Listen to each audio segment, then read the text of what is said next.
It's amazing how short 10 minutes can be when you're on a panel, when you have to speak on a topic. Yeah, it's true. And 10 minutes is not fair for a reverend. No. Because Reverend is going to provide us with the recording background. in progress. No. Yeah. So maybe we can allow 15 minutes for Reverend Chikan. No. You are being recorded, sir. This is part of corruption and Yes. Okay, colleagues will be starting in the next 2 minutes. Okay, sure. Yes. Do you have an idea of the type of audience that we have? Anyone know? Ella. Community at large. Lots of community organizations. But they'll all be on Facebook and YouTube. Okay. Probably mostly and South African society organizations and okay. So mostly organizations or individuals, communities engaging with the issue of corruption. yes, both. Okay. Both. Okay.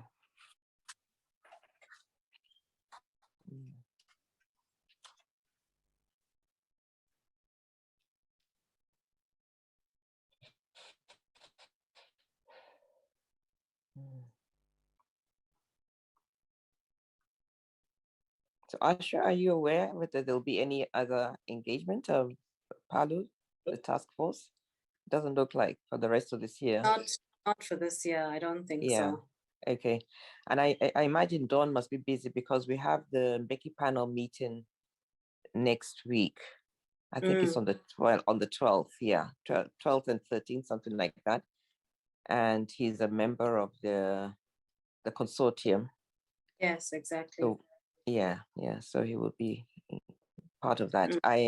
It should have been a physical meeting, although I wasn't going to travel. But now with this new variant, I think that's been cancelled. It's just crazy. Yeah. I also wasn't going to travel. I was going to join online. Yeah, but I think I thought that the meeting is in Pretoria, isn't it? Oh, are you talking about the Mbeki panel meeting? The Mbeki panel, yeah, the Mbeki panel meeting, yeah. I'm not so sure. I'm not involved with it, so I'm not. It is in Pretoria, yeah. It's in Pretoria because I'm afraid I'll have to interrupt your normally travel discussion. and meet the starting. Yeah. Madam, okay, Madam we're ready Irene, to start. Okay. Madam, we are ready to start. I was just saying, I'm sorry, I'll disturb your conversation with. No problem. Asha. Okay. Welcome to our webinar today. And our topic is Nexus between corruption, state capture, and protection of whistleblowers. My name is Haugele Ngubane. I'm a professor at the University of KwaZulu-Natal in the College of Humanities. And here I'm wearing a cap of Gandhi Development Trust. As you are aware from our webinar that we will be moderating these discussions and dialogues today. As I have introduced myself, I will request that each speaker introduces himself or herself briefly and also introduce the topic. I'll just call upon the speaker and the speaker will take the floor and introduce themselves. I hope you are okay with that, and welcome to all of you who have joined us this afternoon. This is a very serious topic that we're discussing today. We know that corruption is the buzzword. It has become a central focal in the global neoliberal order, and it's a universal pandemic. More especially, they point at Africa as the most culprits of corruption, but corruption is all over, and it has been with us for many years. During colonization, apartheid, it was there. In the democratic society, we still faces challenges of corruption. And I think today we have a panel of experts that will lead the discussion and take us through to the most serious debates about the subject of corruption in our country. Without much further ado, I'll invite a man who doesn't need any introduction, Reverend Frank Chikane, to kickstart the discussion by giving us a background to the topic, nexus between corruption, state capture, and protection of whistleblowers.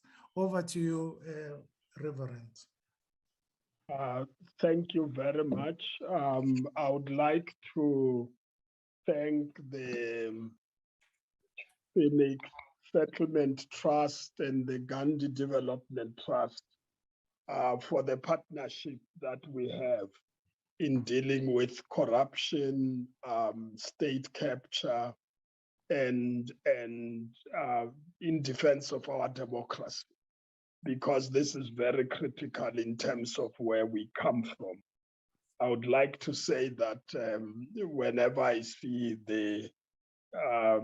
our sister and mother, Ella Gandhi, it always reminds me of our struggle for liberation, for a non-racial, non-sexist, and equitable democracy, democratic society. We fought together against white domination, as Mandela would put it, with its racist constructs. We fought against backward tribal and ethnic differentiations between ourselves as the people. But you know, after our freedom, the enemy of the people has donned a new cloth, and this is what I would like to talk about. But before I do that, I would like just to say that the Defend Our Democracy campaign has called for a week of anti-corruption, or what we call anti-corruption campaign, which was launched from the 3rd of this month and will be going on to the 9th, 10th of this month. As you know, the 9th of December is an anti-corruption day in terms of the global effort. And that's why we have to work together globally to deal with this. And our objective really is to draw the linkages between corruption and capture and deteriorating levels of services in the communities, and in turn, the lifestyles of ordinary people, uniting and mobilizing South Africans in demonstrating their opposition and disapproval of both the lack of accountability for corruption and capture, and the impunity with which current corruption persists, demanding from government an efficient response and implementation of mechanisms against corruption and capture, and to ensure that whistleblowers, and that's part of our campaign, are protected to be able to give the information that we need to deal with corruption in our country. This is what this week is about, and we thank the two trusts for having this webinar to deal with corruption in this country. I would like to sum it up in the following, because this is a problem for us. I am convinced that the enemies of the people who have been there during the apartheid days, even during our struggle, have donned a new cloth and they come to us as friends, some of them comrades. They are a collective of criminals, thieves, and robbers who have been amongst us. And some of them have been in the trenches together with us in the liberation struggle. It's a collective of corrupt and compromised leaders who were part of the liberation struggle, infiltrated us, lived with us, then gained access to the levers of power through the People's Liberation Movement, captured the state and retooled it to serve their interest. Like, for instance, retooling the intelligence services so that we can have the type of failed insurrection in July, because the services have been retooled, infiltrate and compromise the police, and even attempt to compromise our armed forces in this country. And their intention was to make sure that they serve their interests, which are against the interests of the people.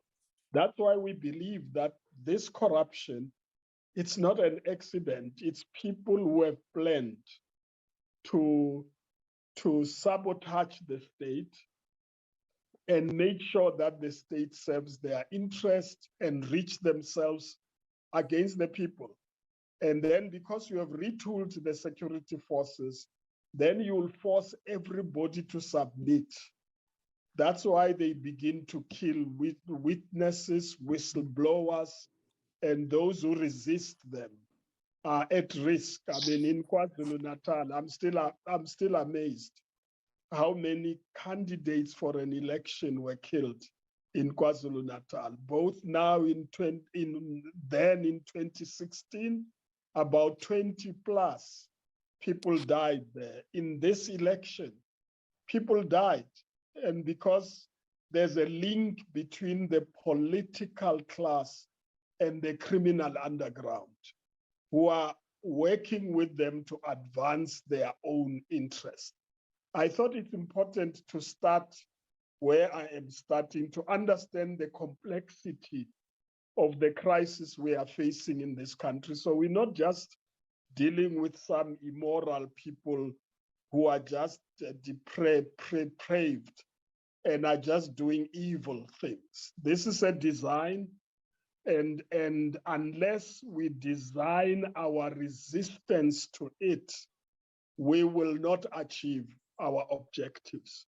And that's why the Defend Our Democracy campaign works on the basis that the people of this country shall be the last line of defense. When the government fails, parliament fails, ruling party fails, parties in parliament fail, the people on the ground are the ones that are going to save this country.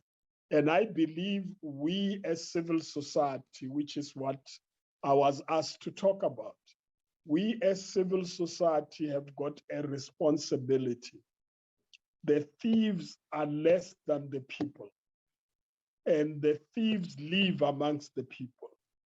And we know who they are, either in the workplace, in government, in business.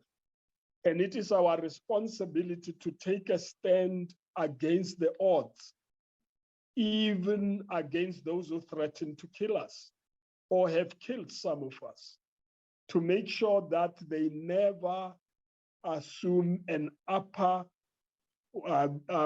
hand to be able to force all of us to be subjected to their designs. One time I went to Zaire, which is now DRC, where government fell apart and the corrupt were running the show, and the president was the only one who had resources, and the road to his house is the only one that is workable. The rest of the country fell apart, but billionaires got produced in that context. And so thieves and criminals will always enrich themselves at our expense. We cannot allow South Africa to deteriorate to that level. And that's why I would like to call upon all South Africans. We need to stand together like we stood against the apartheid system. We need to make sure that the enemy can't hit one and succeed, because there will be so many that they can overwhelm us. I'm calling on every South African, every corner, every space, that we occupy that and expose these criminals and defend the whistleblowers. Unfortunately, we don't have a legal framework that protects whistleblowers. I've listened carefully to the NPA yesterday. I mean, there's a law that protects witnesses, but there is no cover for whistleblowers. And that's the law we require to make sure that when you are a whistleblower, you get protected like a witness in court would be protected. And this is my call as we gather together to hold hands together against the criminals. The criminals are not more than us. We are more than them. Thank you. Thank you very much, Reverend, for such strong words in defense of our democracy, and also for unpacking the complexity of the crisis that faces all of us, and also in understanding our role as civil society on how we can defeat this pandemic. And I think after these opening remarks, we feel motivated that corruption can be defeated. Thank you very much for the contribution and the background. Let me advise the audience that we will allow the speakers to make their presentations for 10 minutes, and then after that, we'll only have discussion. So if there is a point that you would like to address or comment, just write it on the side, and then we can deal with the matters during the discussion after the presenters have presented. Thank you.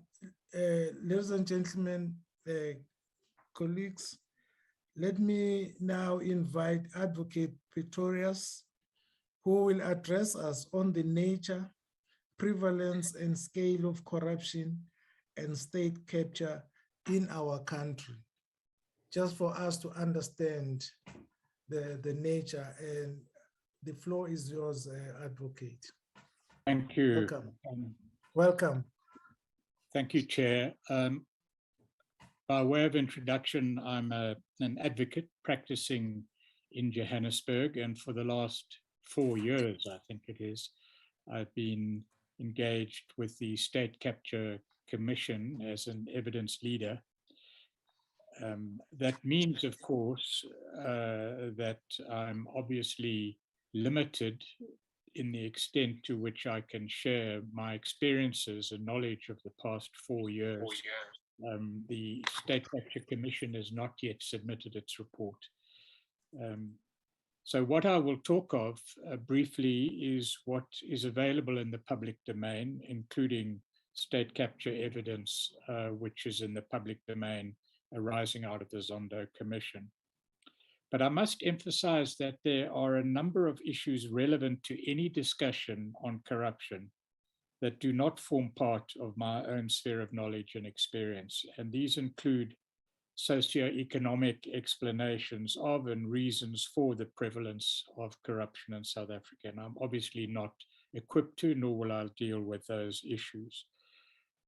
At the outset, it is, I believe, important to understand precisely what we're talking about when we talk about corruption and, on the other hand, state capture. These terms have entered our public discourse, particularly over the last few years, and often the terms are used quite loosely. Corruption, it's important to emphasize, exists both in the private and in the public spheres, most often at the same time or in relation to the same acts. In the public sphere, however, corruption involves the unlawful exercise of influence over political and administrative decisions, including, importantly, procurement decisions, and mostly the unlawful appropriation or theft of public funds and benefits. Against that background, what then is state capture? Despite the common use of the term in South Africa in recent years, its precise definition can be regarded as controversial. It is a term used worldwide that has been used in different historical contexts and in different political and developmental contexts. But in South Africa, any corrupt private influence over state power and resources for illicit gain is fairly regarded as state capture. And that's according to the current public discourse in our country. But more precisely, I think we should note that state capture is qualitatively different from corruption. Even large amounts of corruption don't automatically constitute state capture. State capture involves a number of elements. Firstly, the allocation of state power and the allocation of substantial state resources are directed not for the public good, as they ought to be, but for private and corrupt advantage. Secondly, state capture involves the involvement of a network of persons, both inside and outside government, acting together and obviously contrary to constitutional and legal norms and rules. Thirdly, state capture takes place with the assistance of state institutions, and that is procured through improper influence over appointments of officials within the executive and within government, and removals.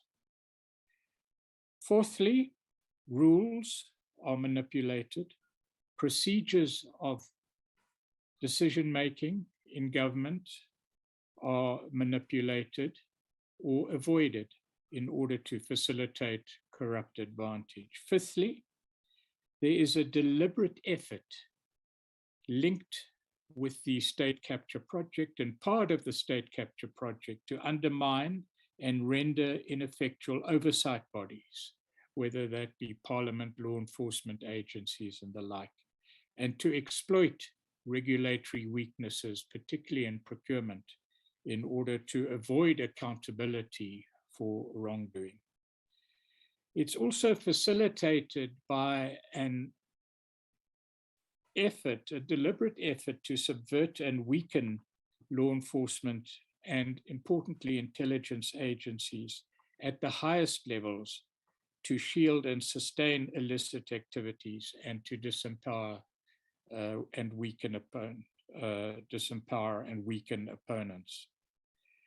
It's also importantly supported or permitted or allowed by powerful actors in the political sphere, including elements of or even the whole of the ruling party, depending on which view is taken. It is also assisted by professional actors in the private sphere. One can't ignore that. Financial service providers, auditors, the legal profession have all played their part in defending and protecting illicit gains. And lastly, it involves the use of disinformation and propaganda to manipulate public opinion and the public discourse in order to divert attention away from their wrongdoing and in order to discredit their opponents. The precise nature and definition, nature and extent of state capture will obviously be dealt with in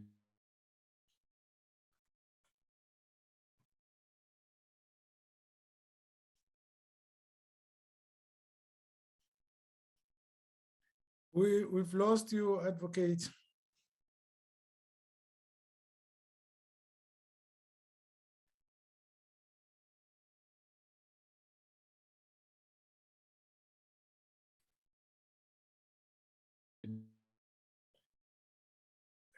I'm sure there is a network challenge at the moment. We've lost Advocate Pretorius. Yes. Judal, is there anything we can do to help? His internet is unstable. Okay. He's gone off now. Let's see if he's going to come back. Maybe if he doesn't, we'll have to move to the next speaker.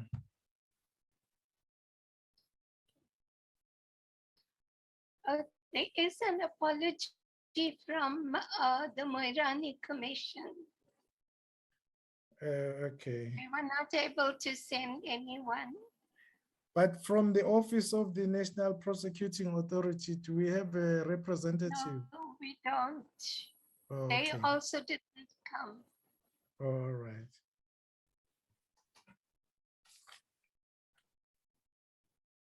Okay. I think we have to continue with our program this afternoon. And we do apologize for what happened from Advocate Pretorius. I think what he managed to cover is to give us the overview of what state capture means, because this term can also be misleading, but now he has clarified that it has to do with the influence or influential people who uses propaganda and who also undermine authority. And these people are assisted by state institution. And I think it has covered what we understand by state capture. Oh, you are back. Yeah, can you hear me? Yes, thank you. Yes, Welcome back. See anything untoward and suspicious in me being cut off there, but be that as it may. I'd like to make some comments on corruption, if I may.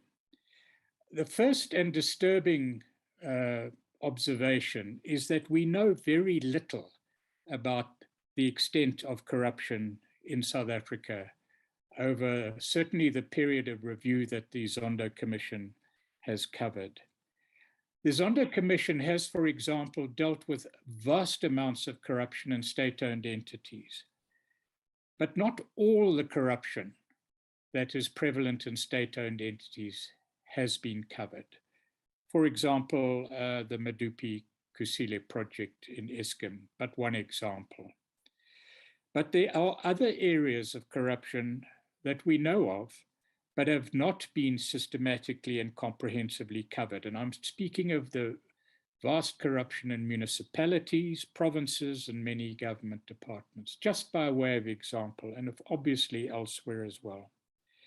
The second, and I regard it, and Reverend Chikani has alluded to it, as a very disturbing development, is that corrupt actors are not going to disappear. They're not going to say, in the face of statements against corruption, okay, I give up and disappear. That's not going to happen. On the contrary, corruption is continuing, we know that, and it may take new forms. There also appears to be a concerted and organized effort on the part of wrongdoers to protect themselves and their positions of power and advantage.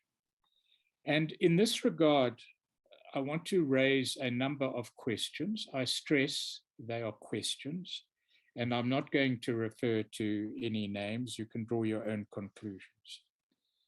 But in the past few months, we know of actions being taken against whistleblowers, including a very noteworthy assassination.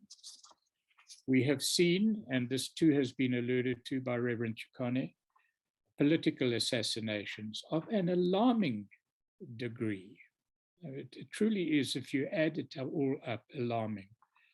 Thirdly, the July insurrection, and remarkably, the abject failure to hold organizers of that insurrection to account. Why?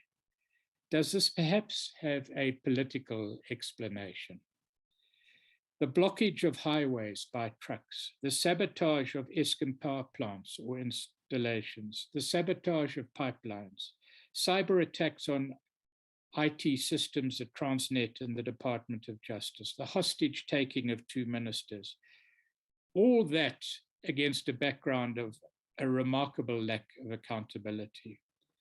And the question is, are these all random and isolated events, or are we experiencing something new, perhaps a new wave, a new variant in relation to corruption?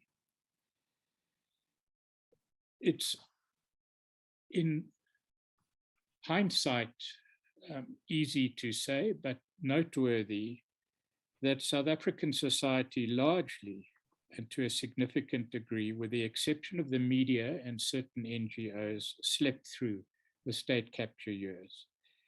We can ill afford to sleep through the next period of corruption. And in closing, that's perhaps the task of civil society, to keep government and all of us awake in an intelligent and observant way. Thank you, Chair. Thank you very much, Advocate. And I'm sorry that we were interrupted, but you managed to capture what you have prepared for us today. And I'm sure there's still a lot that will come from you during our discussion. But what has been eminent here is that corruption is upon us, and it's going to stay with us for a longer time. We cannot hope that we can eradicate corruption because it has become our popular culture. As long as we still have these people, these criminals, some new criminals will be created. And it shows that it is going to be with us for a long time. And also you have addressed the issue of shapes and diverse forms of corruptions, which most that you have highlighted are known to many of us. And thank you very much for your presentation. Ladies and gentlemen, we are now going to invite Madam Irene Ovanji Odida, who will present the UNFACTI panel recommendation, particularly pertaining to the importance of promoting financial integrity for sustainable development. Welcome, Irene. Thank you very much, and thanks for the invitation as well. Just very quick introduction. I'm a human rights lawyer. I worked in a number of institutions, including institutions working on public sector integrity. But my topic is on financial integrity for sustainable development, and my relationship to that topic has been as a member of a number of organizations that work against illicit financial flows, including the Mbeki panel on illicit financial flows set up by the AU. I was a member of that. We did our work from 2012 to 15. More recently, I've been a member of the UNFACTI panel that worked in 2020 and 21, looking at global financial integrity. And like Asha, I'm a member of the Pan-African Lawyers Union Task Force against illicit financial flows and many other organizations. So I'm looking at the importance of promoting financial integrity for sustainable development. And the question that one may ask is, how does that connect to this discussion that is looking at the situation in South Africa relating to corruption and state capture and the undermining of democracy. And I'll just go straight into that. Just a very quick background. We all know, and this is evident for South Africa as well, that Africa is a very rich, very wealthy continent, but the majority of its population are impoverished. We have 30% of the world's oil and minerals, 14% of the world's population, 20% of the world's landmass, and 43% of the world's poor. There's something very wrong with that picture. And our understanding is that one of the cross-cutting issues that creates that is the lack of financial integrity. The lack of financial integrity, not only at a national level, but connecting to a global system, the global economy and the global fiscal system that have embedded within them ways of operating that serve to create an exhibition where the global economy, and that is replicated at the national level and at regional levels, is extractionist. So extracts resources from the majority, sometimes referred to as the 99%, towards the elite or the 1%. And we see that happening at a global level and also at a national level, and a nexus between global elites and national elites, which plays out in some of the ways that have been discussed today. I'll just go straight into some of the key findings from the Mbeki and the FACTI process, because they're very much interlinked. The Mbeki process was an initiative of the African Union that was looking at illicit financial flows. How do these flows happen, and how do they affect Africa? And there we're talking about cross-border movement of resources out of countries and into other countries, with the flows primarily going from the global south towards the global north, so impacting countries like South Africa and others.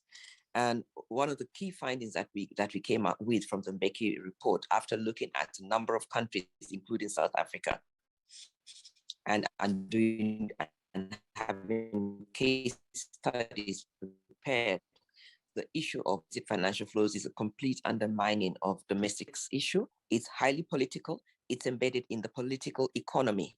And to understand it and to end it needs an understanding of the political economy surrounding it. We also found, and this is the second thing I'll raise on Mbeki, was letting go into the FACTI findings. In the Mbeki report, one of the key things that we raised was that there's a need to reframe and re-understand illicit financial flows, because at a global level, up to that point, the focus was primarily on issues which are criminal and corrupt illicit financial flows, which in the case of Africa actually accounts for 65% of the losses. And that commercial element includes issues arising from tax and trade fraud primarily, and many of the practices are actually not even illegal. So now moving on to the FACTI process, this process was set up much later and is a global initiative of we made a report that was that was presented to the UN last year, and just looking at the findings of the FACTI report and how does it connect to the situation in Africa and to the topic in South Africa and the topic of today's discussion. With the FACTI, we realized that lack of financial integrity, which we broke down into lack of transparency, lack of accountability, and also just lack of integrity itself in systems, connects to many different things and is part of an ecosystem that is aimed at preventing transparency. The issues that it connects to included issues connected to commercial, as we found in the Mbeki process, largely centered around taxation, but also trade, aid, debt, and many other economic areas. But that was one broad area to do with commercial. And then it also connects to issues of accountability, as including corruption, things like money laundering and trafficking and so on. So various sorts of financial crimes are also linked to this issue. And then thirdly, the issue of corruption itself, which was, in our case, we're looking at abuse of public office for private gain, things like bribery. So we found that all these areas are interlinked, and that in order to deal with them effectively, one has to not look at them in silos. And as the Reverend has said, you see that interconnection between powerful actors, some of them operating in the criminal arena, maybe organized crime, some of them in states, so governments, and so engaging in corrupt practices, and many of them actually operating in the private sector. And we zeroed particularly on multinational corporations. And we found that all these are often interlinked and service each other and support each other. So there is that ecosystem that connects them. And the central thing that I could say that runs through it is the issue of power and the issue of profit, of gain. It's important to appreciate that these connections are cross-border. So they happen in countries, but they have very strong cross-border links. If you look at an issue like, say, money laundering, we see the role of banks and the use of banks and such services to take money, the proceeds of crime, the proceeds of commercial abuse, tax or trade abuse, and the proceeds of corruption, and take them out through the offshore system and take them out of the country, or take them where they are hidden. So the role of secrecy in this sort of system is critical. We connected this to the offshore system, and if you look at the report that we produced, the FACTI report, which is available online, one of the things that we noted is the increased growth of that offshore system, and the role of enablers, including professions, in supporting and facilitating those sorts. Now, because the issue is very complex, it is highly technical, it is often hidden, you will find that this issue is not one that majority of the population understands and sees the relationship to it. One example that I would, a couple of examples that I'd like to give from both the Mbeki panel and from the FACTI report.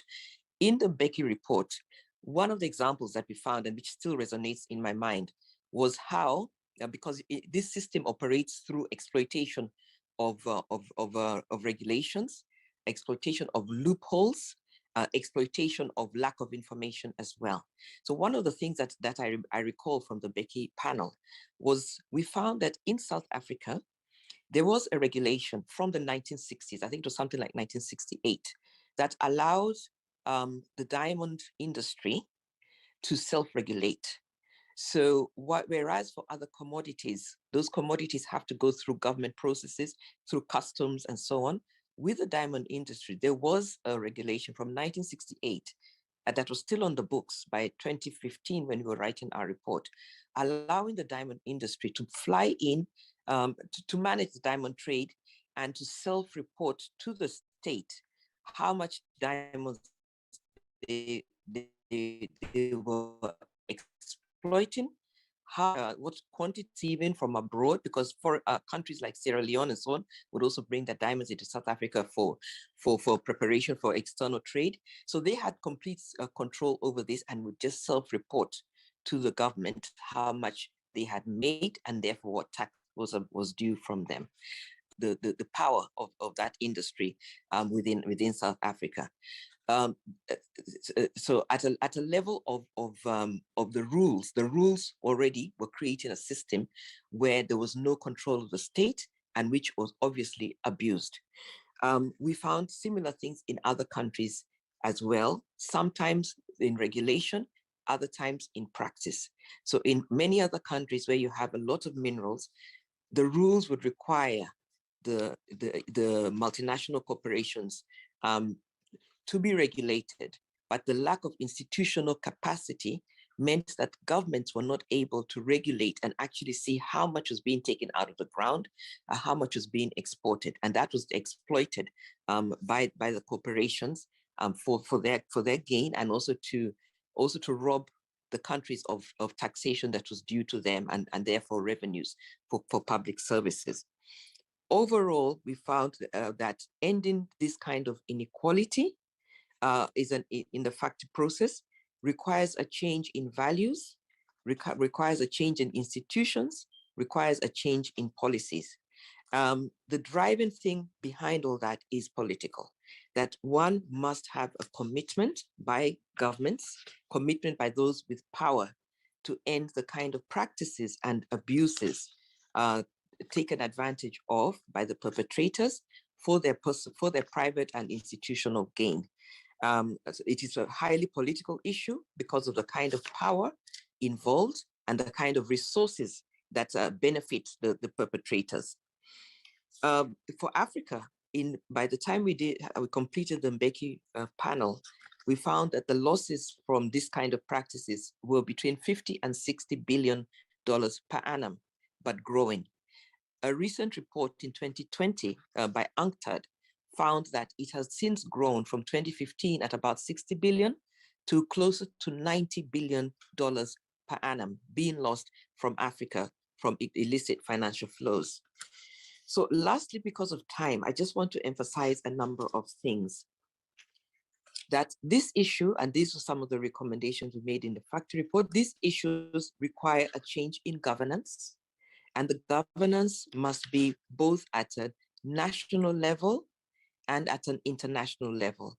So at a national level, major gaps in regulation and supervision of companies, primarily multinational companies, but also enablers of corruption and other forms of illicit financial flows, including tax and trade abuse and money laundering.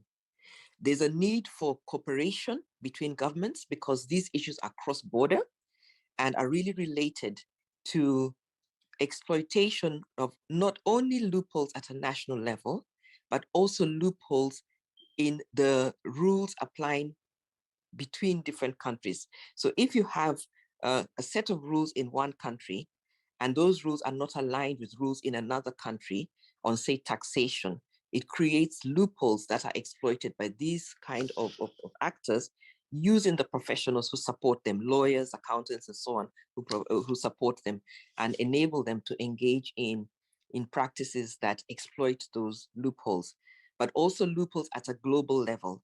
So we found, for example, that at an international level, the global architecture relating to illicit financial flows is incomplete, is very loose, and is very asymmetrical. Just to a couple of examples, we need to know who own these companies if we want to know who are engaging in these sorts of practices. Very few countries have got rules that require beneficial owners of companies, the ultimate persons who own the companies, to be known. And that creates loopholes that are exploited for secrecy. So you will find it's hard to know who is actually doing some of these things when companies are involved in avoiding or evading taxes, when they're involved in supporting corruption. It's hard to know who are the actual actors without laws on beneficial ownership. There's a lack of international regulation requiring countries to do this or requiring corporations to do this.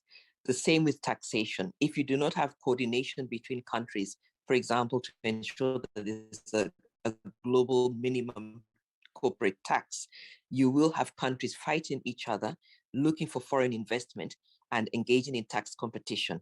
And that gets exploited by these corporations to depress the revenues that are due to countries, revenues that are needed to create stronger institutions and ensure that there's strong national governance to deal with the kind of things that Adv Pretorius was talking about, to invest in technology, to invest in human resources to prevent corruption, to have a strong regulatory framework and implementation. So you'll find that countries start fighting against each other, trying to attract foreign investment and depressing the revenues that would then go into the coffers for those sorts of things, but also for other public needs, such as public health, public education, and so on, and dealing with inequity and inequality. So the national governance needs to be supported by a global architecture that prevents, say, tax competition, that ensures that corporates pay their fair share of taxes to governments so that governments can be strong and regulate. So there are challenges of that sort. And we found that at the global architecture level, this is not happening. And it doesn't just happen. As the Reverend said, some of these things happen by design because there are those who benefit from the current status quo and they would like to keep it in this way, where you have a lack of coordination, a lack of international coordination between countries.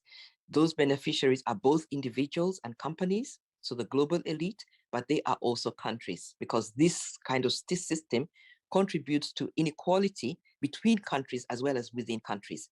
And so the global north primarily benefits from the status quo, because the existing rules, which are loose, tend to support countries where foreign investment is coming from, countries where the global multinationals are headquartered, and so on. What little tax may be taken from them, it has to be paid to the countries they originate from, the countries where they're headquartered. And so those countries benefit. And the flows that we're looking at out of Africa from mining and many other products go through tax havens into those countries. Lastly, that there's a need for us, and FACTI, I'll end with that because of time. With the FACTI report, we zeroed on the importance of values, of policies, and of institutions that are progressive and that serve the interests of the public, so the public good, and recommended that there should be a global pact that goes back to rethinking the global economy, rethinking the global fiscal system, to ensure that its values, its principles, its policies, and its institutions support sustainable development for the majority, and ensure that this growing inequality within countries and growing inequality between countries is fought. It's a political fight as well as technical, and it will require a progressive coalition that serves to support those who are working for progress and for inclusion, including civil society and whistleblowers. And I will end here because of time.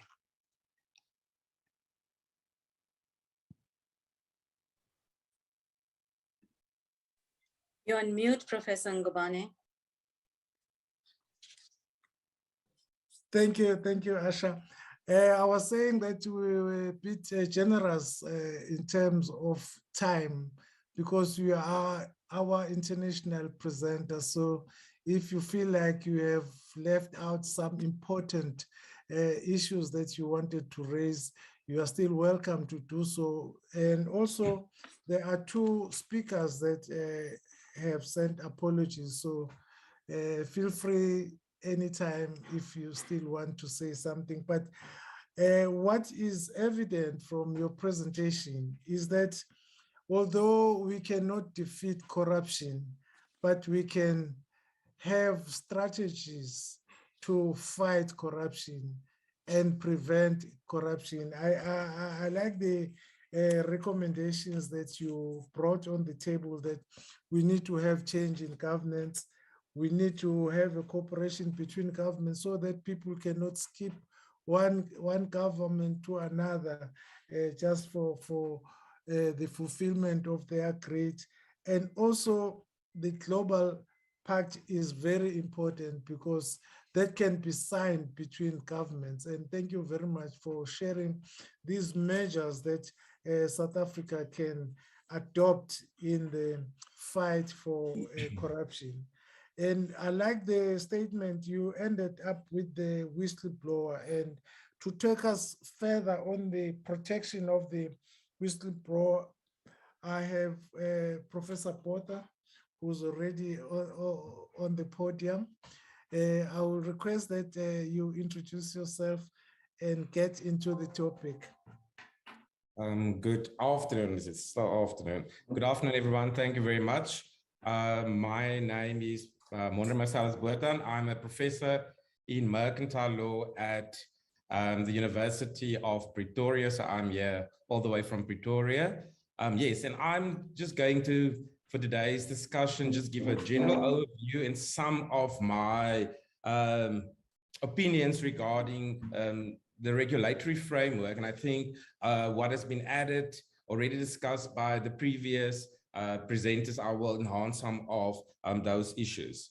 Okay, thank you. So if we look at the whistleblowing framework and the whistleblowing drive, not just in South Africa, but in the rest of the world, we have to look at the purpose of whistleblowing. Why do we have something or systems that enhances or facilitate whistleblowing. And unfortunately, corruption and other irregular activities are not just confined to South Africa or the African continent. This is a problem that is global, and a global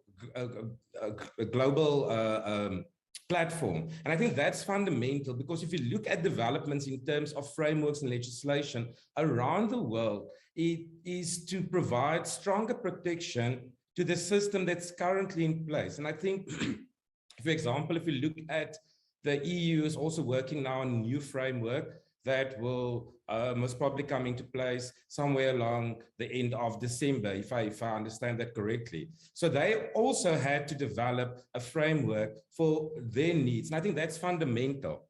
But we only focus, and I think today's discussion focuses specifically on corruption, but I just want to highlight a few other issues that are covered under whistleblowing. For example, other criminal offenses, breaches of legal obligation, miscarriages of justice, dangers to health and safety. Those are types of issues that are very relevant. I think a lot of people do not understand the framework, because the framework includes not just only criminal behavior, but also other behavior which is in conflict with legislation or policy documents, or, for example, organizations that enhances unfair discrimination or treats their workers unfairly, etc., etc. So I think we should apply a broader mind when we think about whistleblowing and the role that whistleblowing plays.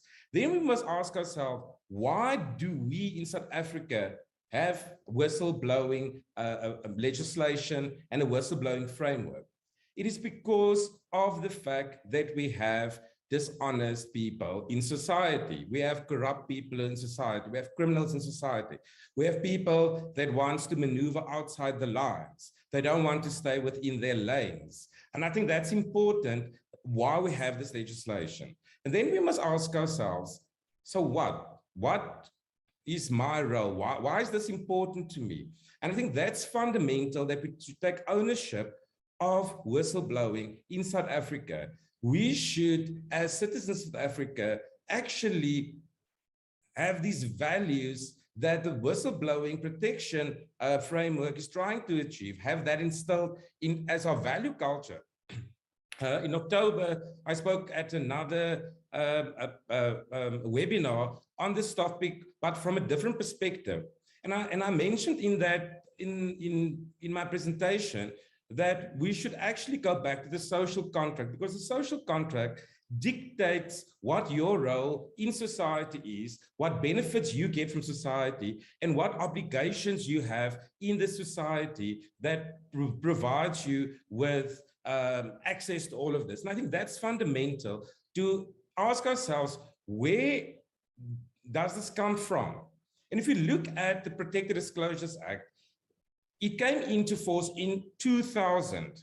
Now, in the new dispensation, which is not so new, that is quite late to actually address, actually address something as important as whistleblowing. Only in 2000. That's very, very late. So the systemic issues were already in play, and we've inherited some of these systemic issues from the previous dispensation.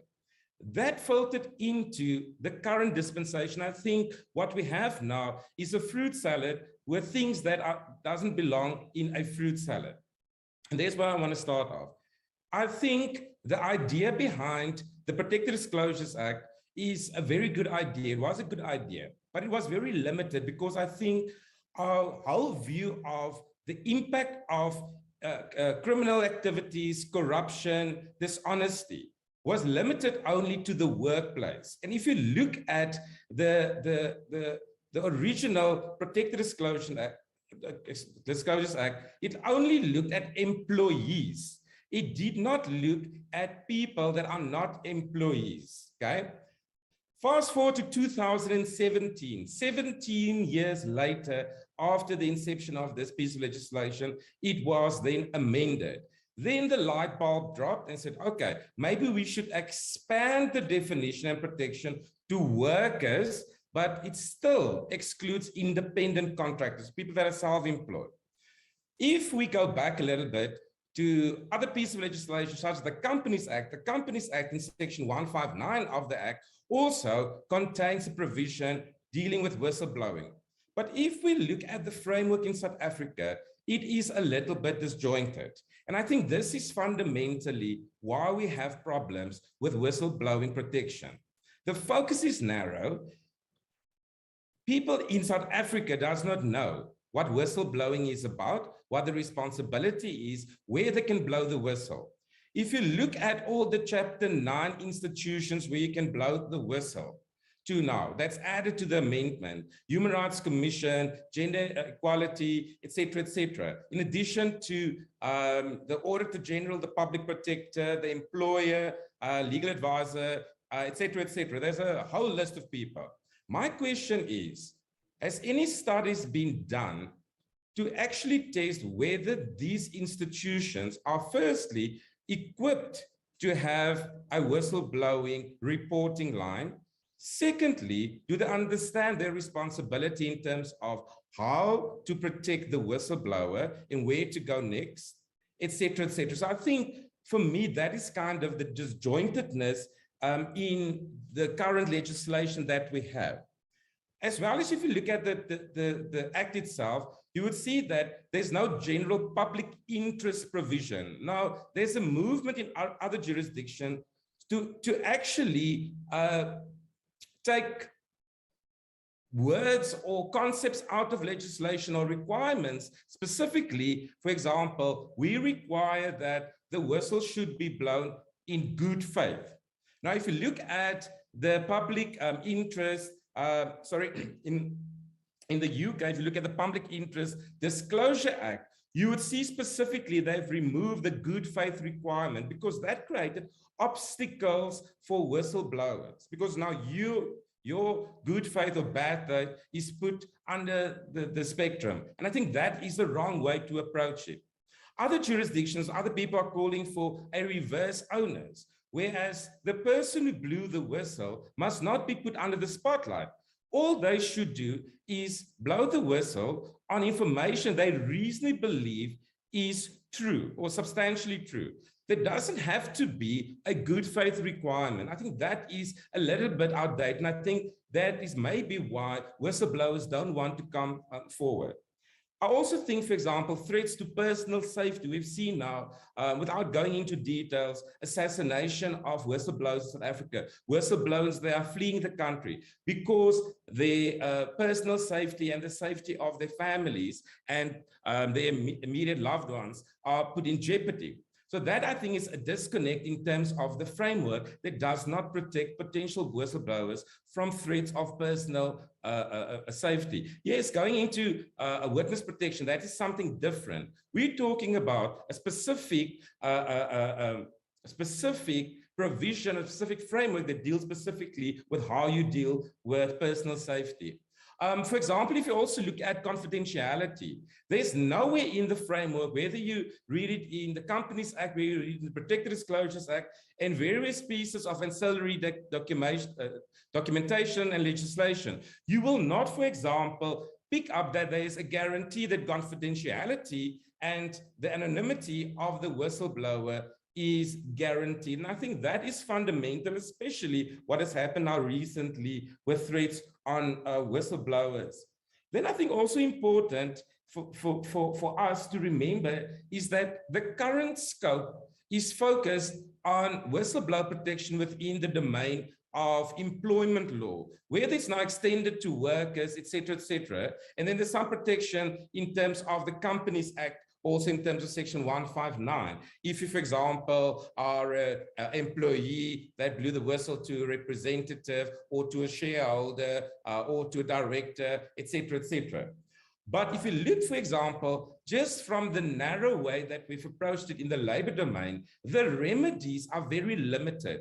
For example, if you are not dismissed and they have subjected you to occupational detriment short of dismissal, and they found that, yes, the reason why they've treated you bad is because you blew the whistle, then you're entitled to a maximum of 12 months compensation. Now, that will not make up for any of the emotional distress, threats on your life, etc., etc. So I think that should be re-looked at. The same as, for example, if you dismiss, maximum of 24 months compensation. Now, obviously, the other risks that are coming into the picture, for example, if you want to pursue this and you want to fight the unfairness, you have to go to the labor courts, the CCMA. So you have to fight it with your own money. Then you also have to fight the fact that the information that you disclose is actually the truth, that the reason why they got rid of you is because you blew the whistle on some irregularities within the organization.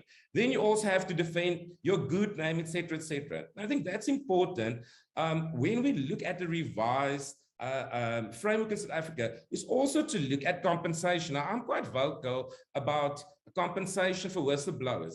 If you look, for example, at the Competition Act, the Competition Act provides for corporate leniency, where perpetrators within, let's say, price fixing or collusion, one of them comes to the forefront and says, look, I'm going to blow the whistle, or all my other perpetrators.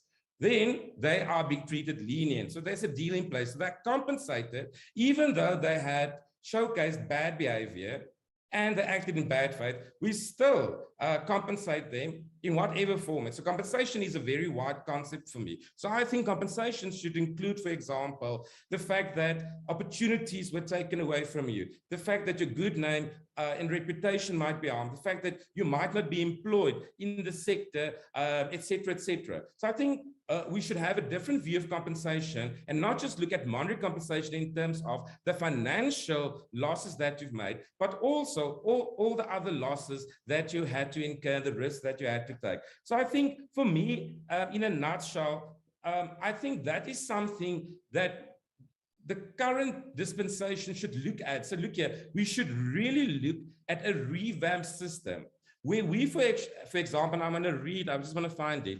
I want to read what the purpose of the Protected Disclosures Act is, because that's something that I wanted to mention. I just want to fluff it out.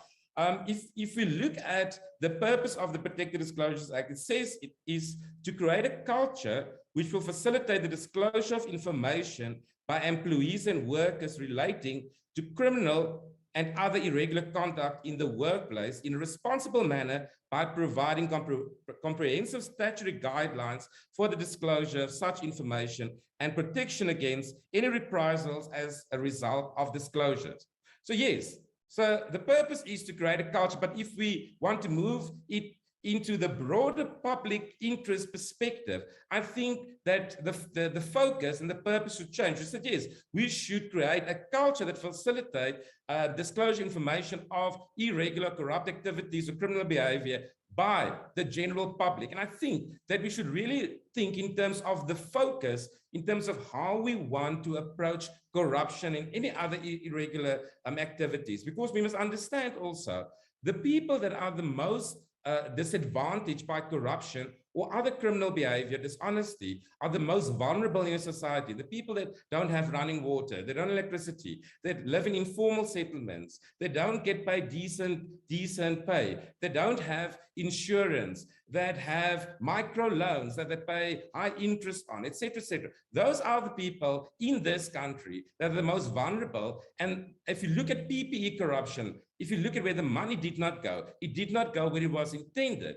I could, for example, stay in my own house and create a safety environment for myself. But the rest of the vulnerable people of Africa, where the money was intended to, did not receive the funding that was intended. And I think that is fundamental, the value system for me, that we should revisit and instill in South Africa. And the legislation is very good, but it doesn't filter through with the fundamental issue is, does it actually fight corruption, irregular behavior, and does it place the whistleblower as the crown jewel of an honest society. And that is how we should treat them, as the crown jewel, because they're the people that place themselves within the battlegrounds without asking for anything. I think that's fundamental, is a relook at who we want to protect and why we want to protect them.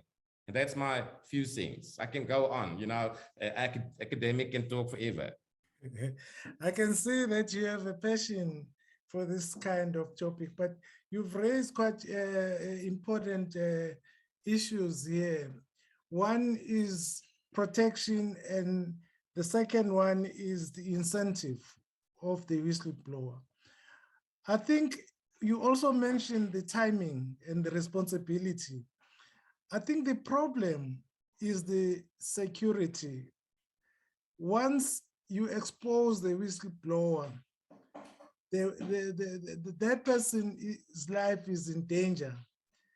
And I don't know how we can handle the situation that it is kept as closed as possible.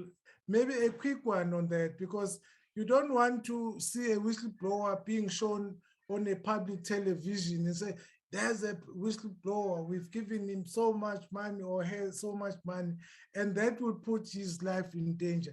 How can, along the idea of protecting the whistleblower, how can we deal with that issue or element?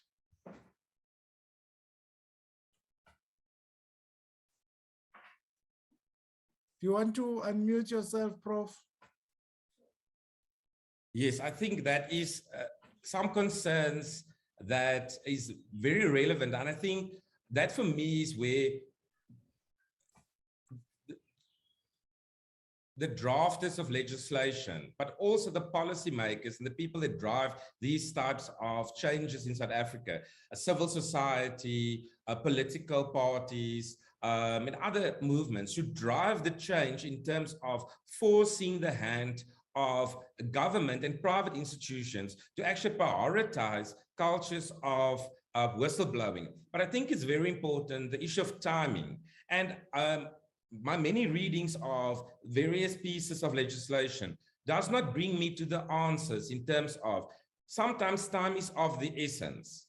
And we don't have systems in place to let's, for example, say an employee stumbled upon information, and within 24 hours, that information and the whistleblower must be protected at all costs. We don't have systems in place like that. Where will I go if I now stumble upon information as an employee within an organization? And this is very sensitive information, and it could I can possibly end up being killed or whatever. There are no systems in place. And I think that is important in terms of rethinking the model. What do we want to achieve, and what types of threats? Not I'm saying that certain threats are not important. Sometimes whistleblowers do not want to be protected. And I think the framework should provide for a system where we can provide them with protection. It shouldn't be an opt-out system because of the dangers involved. I mean, we have evidence in terms of what has happened previously. So I think that is something, timing, resources, it's something that is fundamental. If you want to implement a system at the scale that I'm talking about, you will need to have proper resources. And I think also maybe relooking at different government departments and private institutions that actually deal with these issues of whistleblowing. Maybe relook at different units, specialized prosecutors, specialized courts, tribunals dealing specifically with these issues, because as I said, sometimes time is of the essence. We can't wait 20 years in another commission of inquiry, wasting billions of rands of taxpayers. Taxpayers want some retribution. If someone takes away from taxpayers and they waste taxpayers' money or they corrupt, taxpayers want retribution. We don't want another promise say, yes, this case is going to this court and legal maneuvering, and because that is what's happening currently, or people flee the country.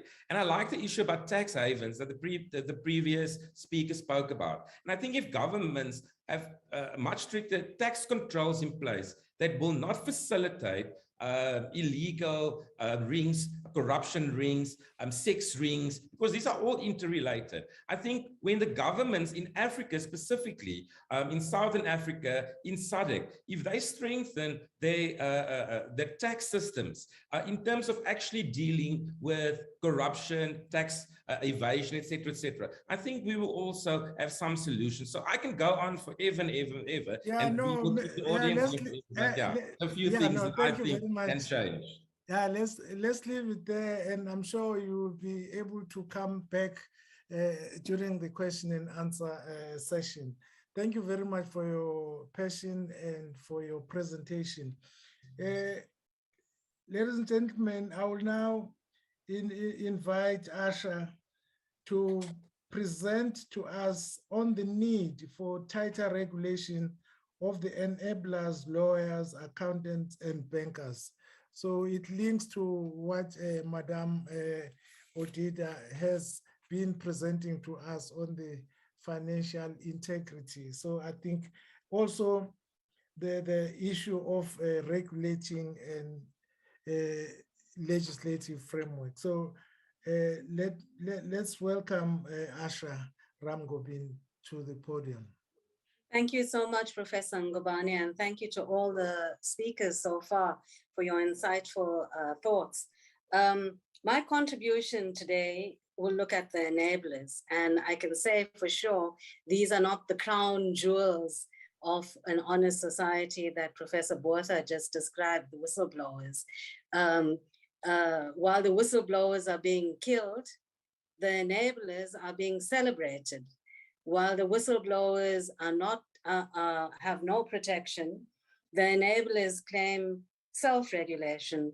So I am talking here about lawyers, accountants, bankers, and other professionals that help to create systems and tools so that kleptocrats can actually hide their ill-gotten gains and use those funds in the normal mainstream economy, buy mansions in Manhattan or in the high streets of London. I will be looking at this issue from a global perspective, looking also at how countries in the West conspire with and facilitate kleptocracy and corruption.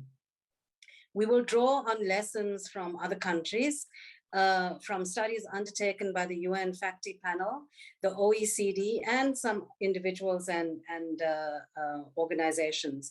But first of all, let us recall the words of Gandhiji. In 1930, Gandhiji described a lawyer as an advocate of people's rights, an expert in law and politics, and one who saves the victims of oppression by the state. Even earlier in 1927, he suggested that if we want to spiritualize the practice of law, we must first and foremost not make our profession subservient to the inches of our purse, but instead to use our profession for the service of our country.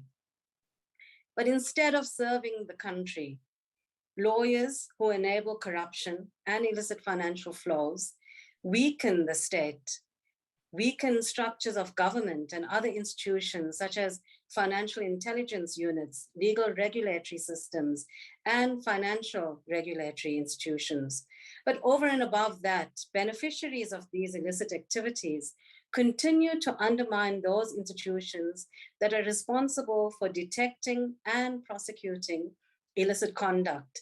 Through bribery, corruption, and public theft, beneficiaries also discredit democratic institutions. These weakened systems and institutions are then not able to address other forms of crime and illicit conduct, thereby giving free rein to crime syndicates and other opportunistic forces. We are living in the time when the boundaries of what is considered acceptable corporate conduct has been stretched to the limits. Let us now turn to bankers in France and their conspiracy with Omar al-Bashir. So here's a short story. France's largest bank, largest national bank, BNP Paribas, I'm not sure if I'm pronouncing it correctly, but it's BNPP, was laundering cash for Omar al-Bashir at the exact same time that the International Criminal Court was building the case against him for crimes against humanity. He was the first sitting head of state to face prosecutions for crimes as heinous as genocide, ethnic cleansing, rape, and murder. All of this had been extensively reported in all forms of media across the globe. The UN Security Council adopted a resolution on Darfur, and at the same time, BNPP executives were moving illicit cash into investments in the US for him. So it's a French bank moving cash through these investments into the US.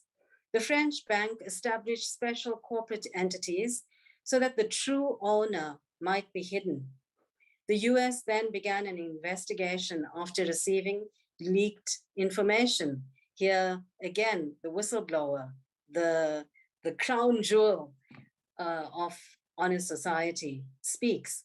They discovered that the BNP's internal policy for processing US dollar payments had a specific instruction that said, do not list the name of Sudanese entities on messages transmitted to American banks. This is a slight summary, but the essence of it is there. The US authorities, after this investigation, were planning on imposing a fine of 8.9 billion US dollars on BNPP, the French bank. BNPP then turned to their government for help. The French Ministry of Finance sent letters to their US counterparts suggesting that such a huge fine could result in major damage to the entire international banking system. Well, the US ignored these pleas and imposed the full fine as they had planned. And all this took place in 2014. 7 years later, today, we find that that international banking system is still fine. It stands. Fogel describes this and many other such case studies in his book titled The Enablers, which was launched a few weeks ago. Scandals around other major banks like the HSBC, Standard Chartered, and others are included in this book. We heard from Irene about the global political economy and that it presents a large-scale Western conspiracy and Western complicity with kleptocrats. At the heart of this complicity are lawyers, bankers, accountants, and other consulting firms based in the major financial centers of the world with branches in South Africa and other developing countries. They design schemes to enable kleptocrats to hide their money and are basically co-conspirators. Their work is driven not only by the substantial fees that they earn, but also by the knowledge of the widespread failure of law enforcement agencies to hold them accountable in any meaningful way. Just look at the contrast between what Professor Botha was talking about in relationship to whistleblowers and what you see here in relationship to enablers.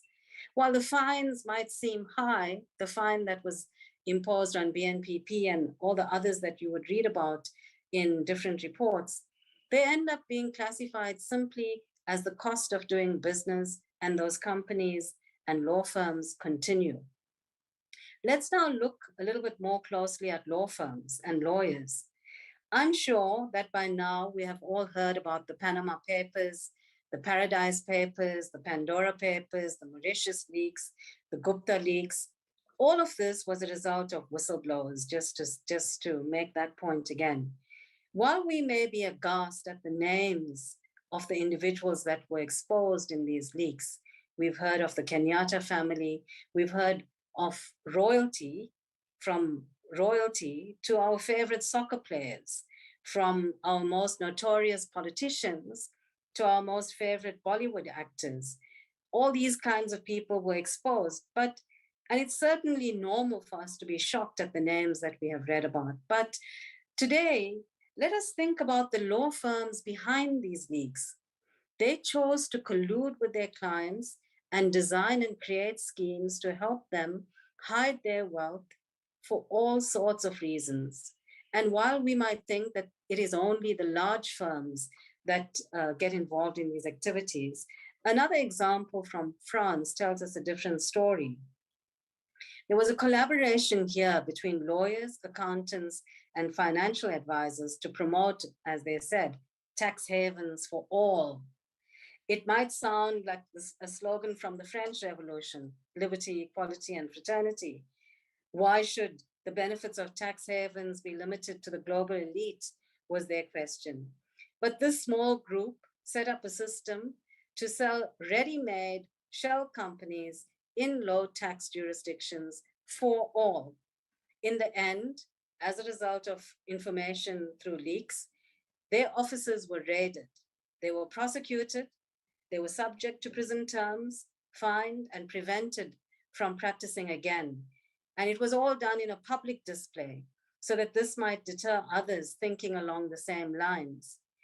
We heard from Irene that the UNFACTI panel looked very carefully at the role of enablers and reached the conclusion that the time for self-regulation has now passed, and it is now time for state regulation of enablers and to hold them to account in both criminal and civil courts.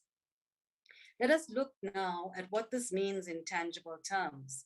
First, we need to define who these enablers are, and we need to distinguish the enablers from the law-abiding practitioners. Some of the common features of these enablers would include, firstly, that they have a professional qualification or professional training, that their expertise is in taxation, legal, and financial processes, that they also have experience in setting up legal entities such as trusts, companies, tax structures, or structures with cross-border elements. They have experience in setting up opaque structures for avoiding investigative scrutiny into clients' tax and economic activities, particularly entities that can be used to conceal the true owners, like those established to conceal Omar al-Bashir's illicit cash. In developing this definition, we must be mindful of the fact that in some of our developing country contexts, law firms and professionals based here might only be dealing with one small aspect of a complex web of legal entities. In fact, I'm aware that multiple small law firms could be representing the same client, but briefed to set up different parts of the elaborate scheme that was designed by a law firm based in either the US or the UK or another major financial center.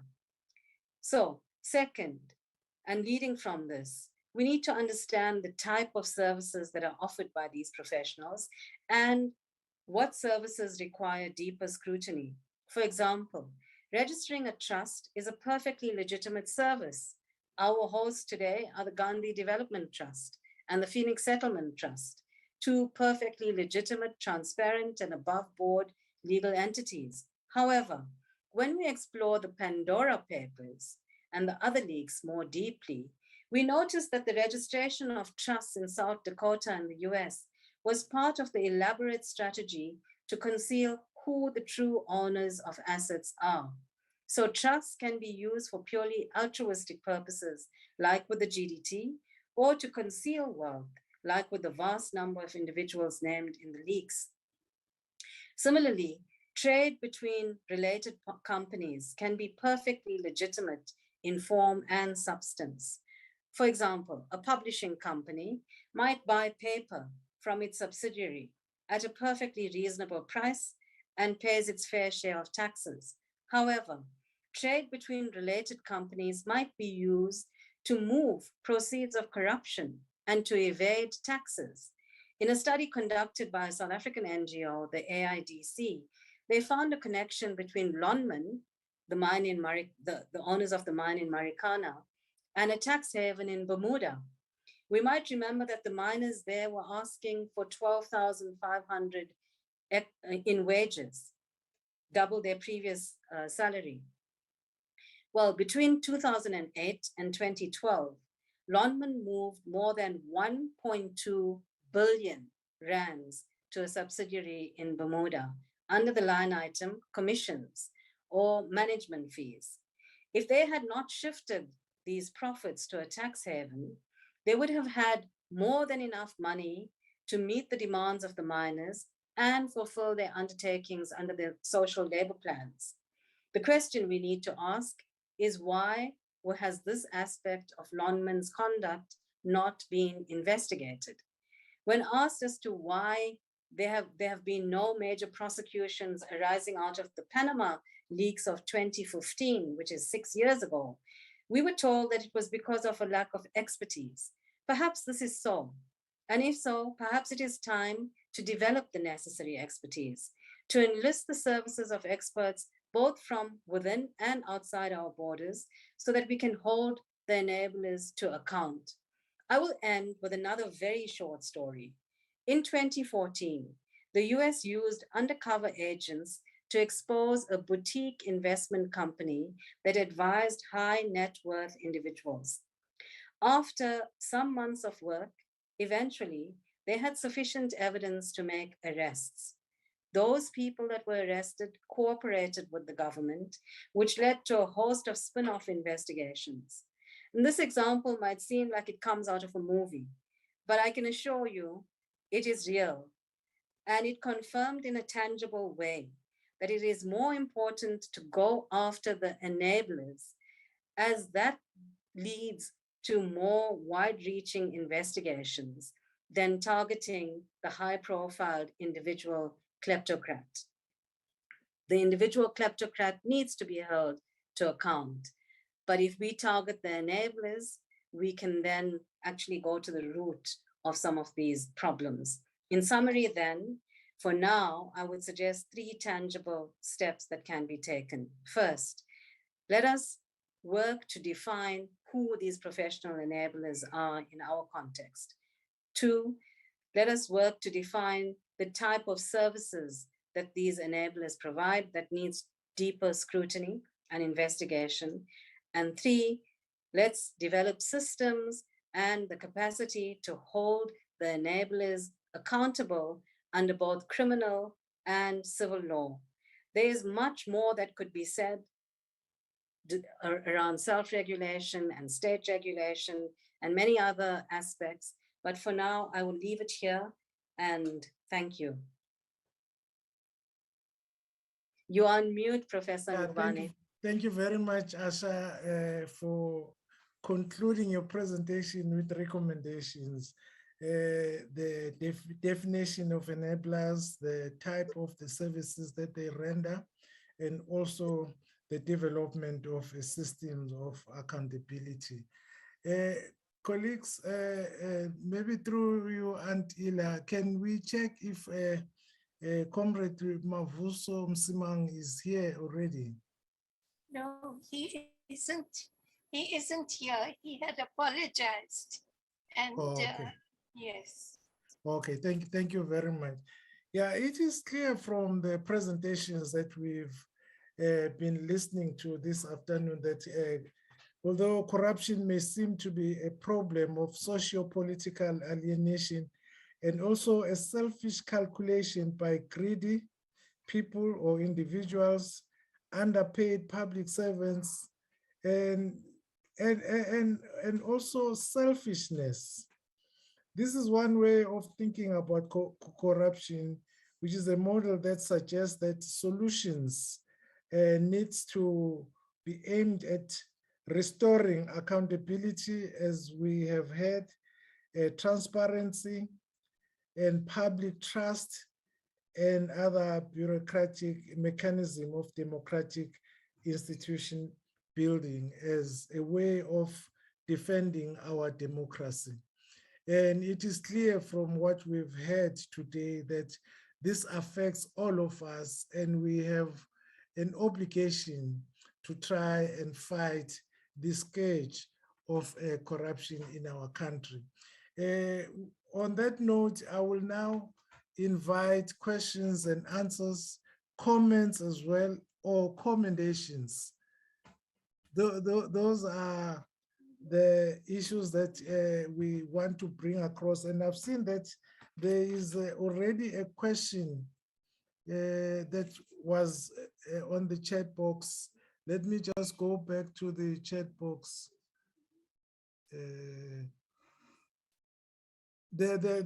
Somebody was asking about the killings. How do we prevent killings? This question was directed to Advocate Pretorius. Maybe we can kickstart with the response to that question. Advocate. Can you just repeat that, please? How can we prevent killings or assassinations? Well, firstly, people must be held to account. And in this case, they are being held to account. But not only the actual hitmen or hit persons should be held to account, but those that direct them. In the recent assassination, what is remarkable is that the organizer of the hit hasn't been held to account. So the first is proper and thorough accountability. The second, I would imagine, is a topic that has been dealt with, that's whistleblower protection. But whistleblowers must also be encouraged and counseled to accept protection. In my experience over the last 4 years, there have been many cases where people have refused protection. And that is a matter of concern. Apart from that, the broader accountability for corruption, organized corruption, must really take place. I mean, until and unless corruption is dealt with properly and thoroughly, people will continue to seek to protect their ill-gotten gains, protect themselves from imprisonment, and to protect the networks of corruption that exist. These have got to be broken. It's going to take a huge amount of effort to do so. And one important factor is that there can be no political settlement with corrupt actors. And I'm afraid that politics does play a role here. So in summary, whistleblower protection, counseling of whistleblowers to accept protection, and thorough accountability of all those involved in corruption and corrupt networks, particularly those at the highest level of organization. Yeah, thank you for your response. If I may add? Oh, go ahead. Yeah, Madam. Thank you. I just wanted to say that in addition to that, it's important to avoid looking at the issue in silos and to understand the interlinkages between criminal practices, corruption, by government officials, and lack of financial integrity by actors such as the corporations that all contribute to create an ecosystem of secrecy and an ecosystem of abuse of power. They are often interlinkages. So take, for example, the issue of money laundering, which is used is one of the channels of removing gains from corruption. The channels that are used for that are also the same ones that are often used by private corporations, multinational largely, to erode their tax base and take their resources into offshore. So not dealing with the channels that are used, including the enablers that Asha talked about, creates helps to facilitate acts of corruption as well. So there's a need to look at the context overall, to look at the interlinkages between corruption and other acts of illicit financial flows, and look at the role of enablers and different sort of actors within the system. Many times the kind of practices done by multinational corporations that remove resources from places where they make their money many times those actions are actually not illegal. So for the examples that Asha gave about creating special purpose vehicles, creating trusts, creating companies where the directors are not known, multiple structures, transferring profits through transfer pricing, for example. Often those things are not illegal, but those channels and the actors within them form part of an ecosystem that are also used by criminals and corrupt persons. So there must be a need to look at the issues, how they're interlinked, and look at the political economy surrounding that. So for the protection of whistleblowers, the other thing that one could say is that I would add is the publicity, not publicity about them, but publicity about the actions that they are talking about. So the role of the media, of journalists is quite critical, and they played a major role in those leaks that Asha referenced. And I'm sure in South Africa as well, the media would be a major actor to work with. Thank you very much. I think those who are involved in this criminal offense have also developed an idiom or a jargon. They've got terminology that they use, like in some countries like Ghana, they say chopping. Here they talk of cut, a cut, a cut. So this has become a normal kind of behavior. And that's why earlier I reiterated that it has become a culture of some of these people. But we have questions from the Facebook, which are more direct and more specific. Like the first one, why was Arthur Williams not protected? Maybe we can refer this question to Advocate Pretorius or Professor Botha. The case of Arthur Williams, why was he not protected?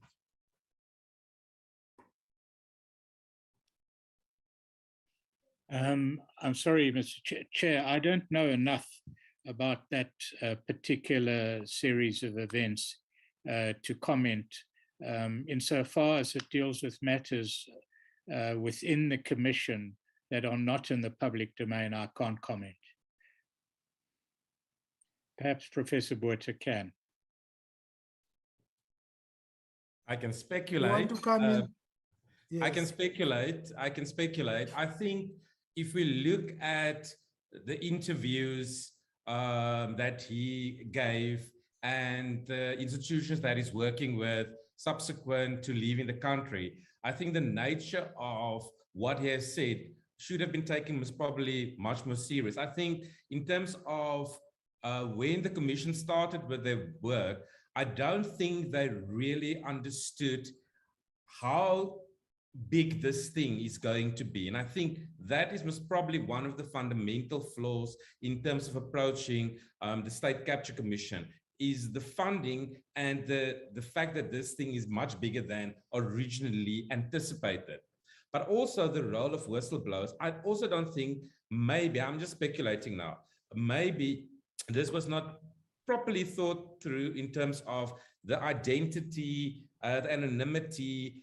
We had people on that commission that actually identified whistleblowers that were supposed to be protected by law. So, I mean, these are the things that went on. And I think that is fundamental in terms of where the flaws are in the system on a general basis. But if you look at a micro basis within an organization where a person works for or provides services for, there again, I mean, most people that stumble upon things within organizations are scared to blow the whistle, because even if they leave the employ of that specific employer, that will follow them. And I think why he actually did what he did, and he actually stated that he wasn't protected properly. And I agree with him, because if you look at the different layers where he started, the information that he obtained, the people that are identified, this was much bigger, the much bigger scale that whistleblowers normally within an organization context, because of the fact that the state capture and the implications of that, we're going to feel for years and years and years. So I think maybe the system failed the whistleblowers in this specific unique scenario, because we had the opportunity to actually set the tone. But unfortunately, we've seen now the whistleblowers have been shot, whistleblowers flee the country because of the fact that the system that's supposed to protect them did not protect them or provide the necessary means to protect them. That's my speculation based on what's out there in the public domain. I cannot speak out on the details and the intricacies, etc., etc. Yeah. Yes, if I may comment, Chair, Yes. and this is not to do with Ethel Williams's case in particular.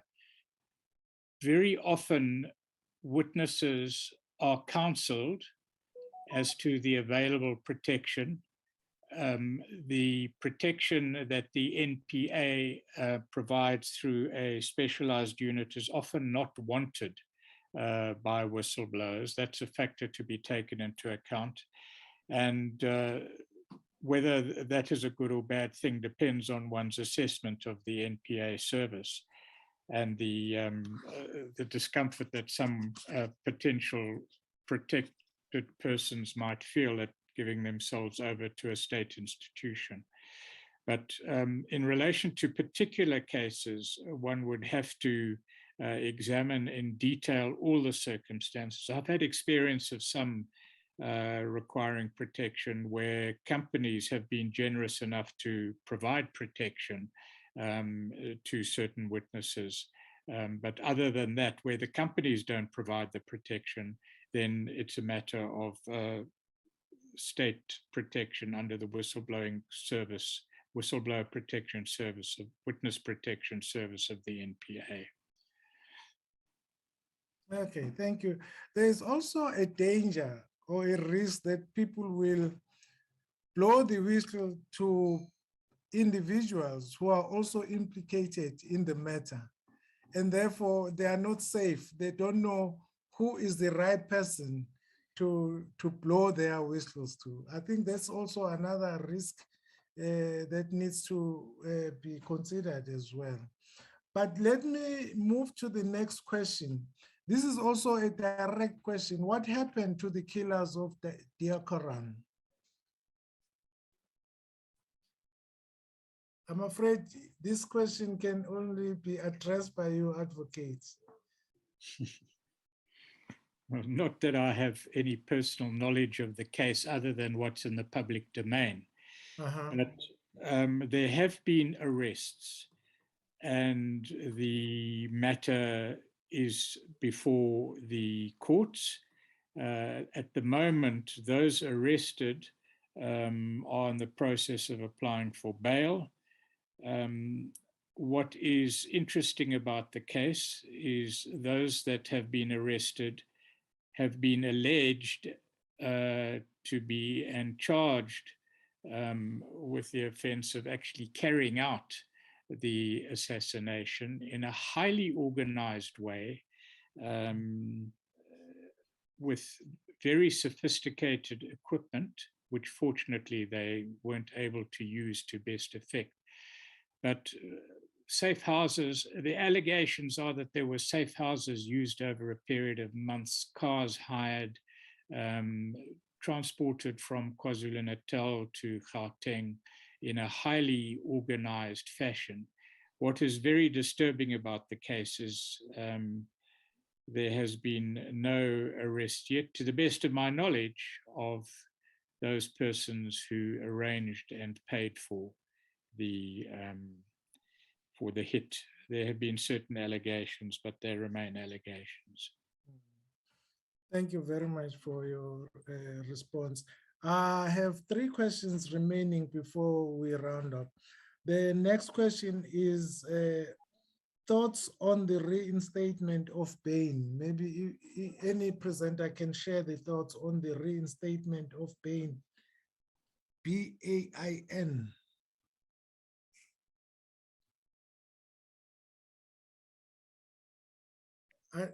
Yes. Well,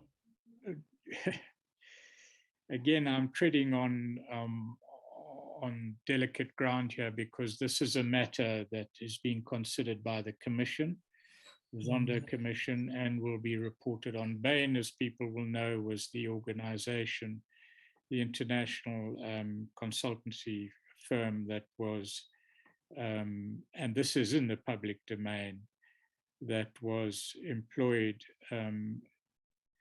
at the behest, amongst others, of the former president to carry out certain reforms, in inverted commas, at the South African Revenue Services. I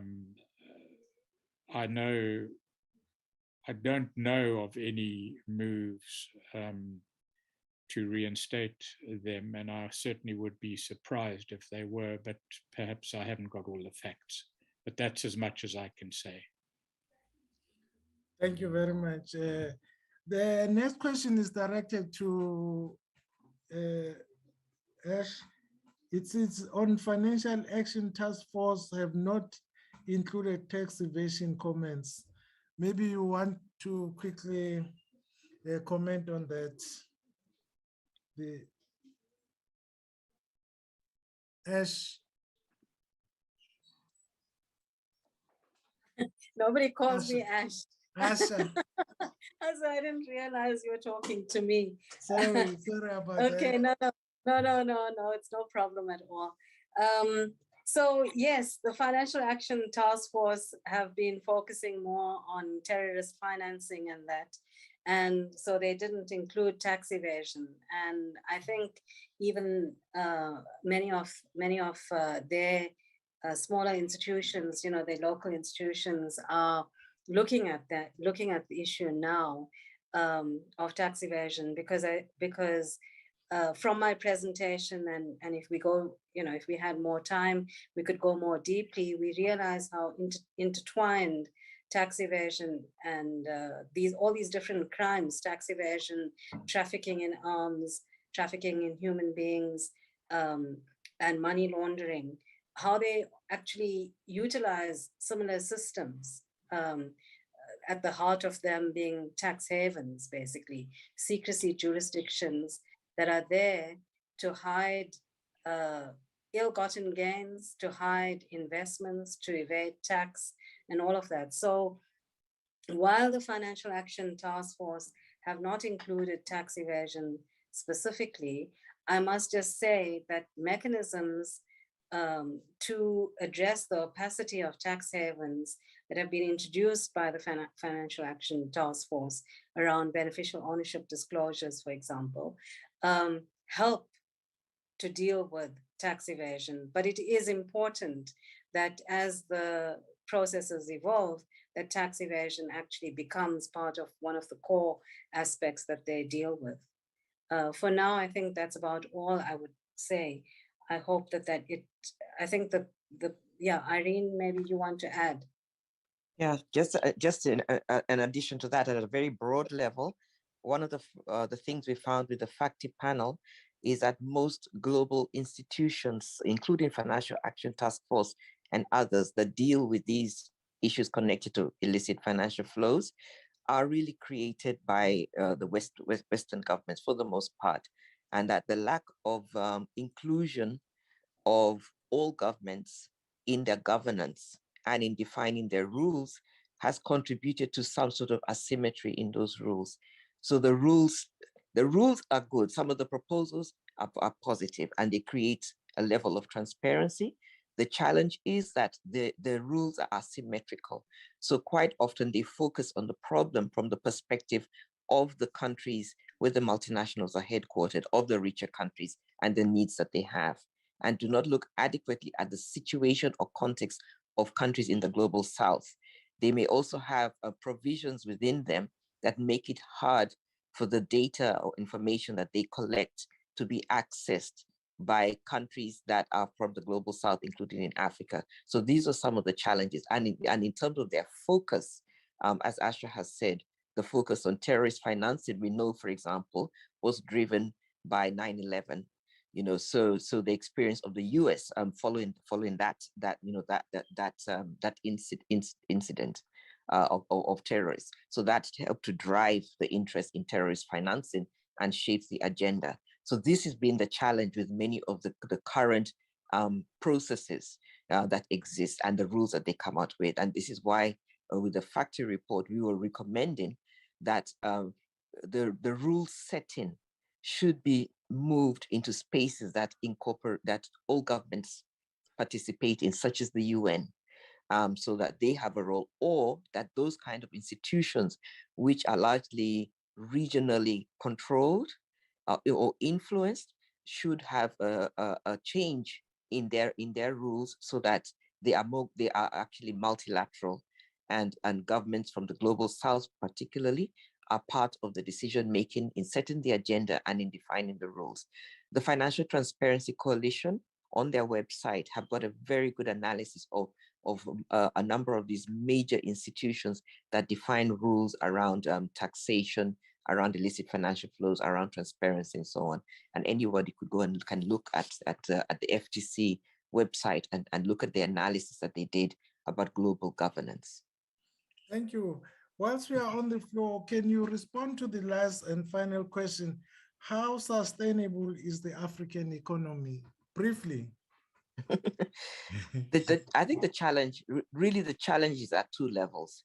One, that the whole global economy is working in a certain way that ultimately does not benefit the majority. We've seen with globalization, and particularly financial globalization, that it has run with things like deregulation, with liberalization, and that has impacted. If one looks at the major pillars of the global economy, for the large part, they are not working for Africa. So whether you're looking at trade or tax or anything or anything else, they do not work for Africa. It's not sustainable, but as I said at the beginning, Africa has got a wealth of resources. The challenge that we have to have is for leadership, is for governance, to recognize that this status quo will not only impact on the majority of our populations in Africa, but ultimately on the country itself and the government and the elite. So the elite in Africa need to recognize that their fate is also connected to the fate of the majority. And leadership, political leadership particularly, but also professions and so on, must begin to make that shift and see that our interests are bound up as long as we are from Africa and based in Africa. Only then can we build a more sustainable economy that works for everybody. Thank you very much. That was a mouthful. Let me take this opportunity to thank all our presenters this afternoon for such an informative and insightful presentations. We've learned quite a lot, and some of the information is quite relevant, and it has provided some solutions in how corruption can be prevented. May I request our chair, Auntie Ila, to make a vote of thanks or a closing remarks before we close. Ila. Thank you so much, Professor Kubani.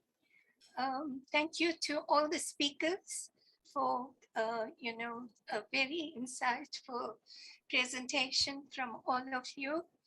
I think we've learned a lot about the problems that we face, and like Professor Kubani has said, we are also looking at solutions.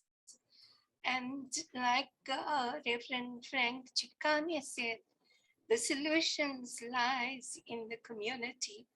So let the community begin to think about all these things and begin to organize and ensure that our country goes on the right path, and that we begin to look at South Africa as a really good country where people can come and enjoy a free and liberated country, truly free and liberated country, and that all our people can enjoy the wealth of this country. So with that, I want to thank everybody, and let's hope that we can achieve this together with all our people. In the next few days, we are still going to see a lot of campaigns and so on against corruption, because corruption affects every individual and the life of every individual. So all of us have to get together to wipe off the scourge in the first instance, and then look at the other things because they will follow. Thank you so much. And thank you, Professor Gubani, You're for welcome. And presenting this so well. Thank you. thank you. And let's also thank behind scene operators and people who put together this webinar, the technicians behind this thing. We appreciate your contribution and thank you very much. This webinar is now adjourned, and thank you for attending and thank you for contributing. We appreciate your time as well. Thank you. Good night. Thank you very much. Bye-bye. Good night. Thank you. Bye. Bye. Recording stopped. Thank you, Prof. Yeah, thank you very much. I think it went very well. I think so too. Thank you. Yeah, okay. Thank you.